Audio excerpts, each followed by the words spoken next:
Hi mga kuripot! So for today's video, dito naman kami sa Henan magdi-dinner.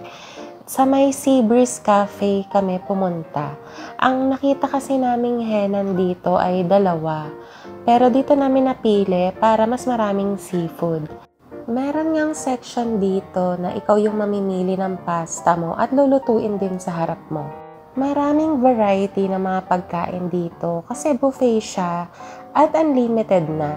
Sa mga seafoods naman ay pinaka nagustuhan ko yung kanilang baked scallops at masasarap din yung kanilang desserts dito. Lalo na yung brownies, yung pinaka-favorite ko. Nakaka-addict siyang kainin. So far ay sulit naman yung bayad namin dito kasi ang sasarap ng pagkain at napaka-fresh. At may pa-dance performance pa yung kanilang mga employees, kaya naman nakaka-enjoy at may entertain ka talaga habang kumakain. Yun lang.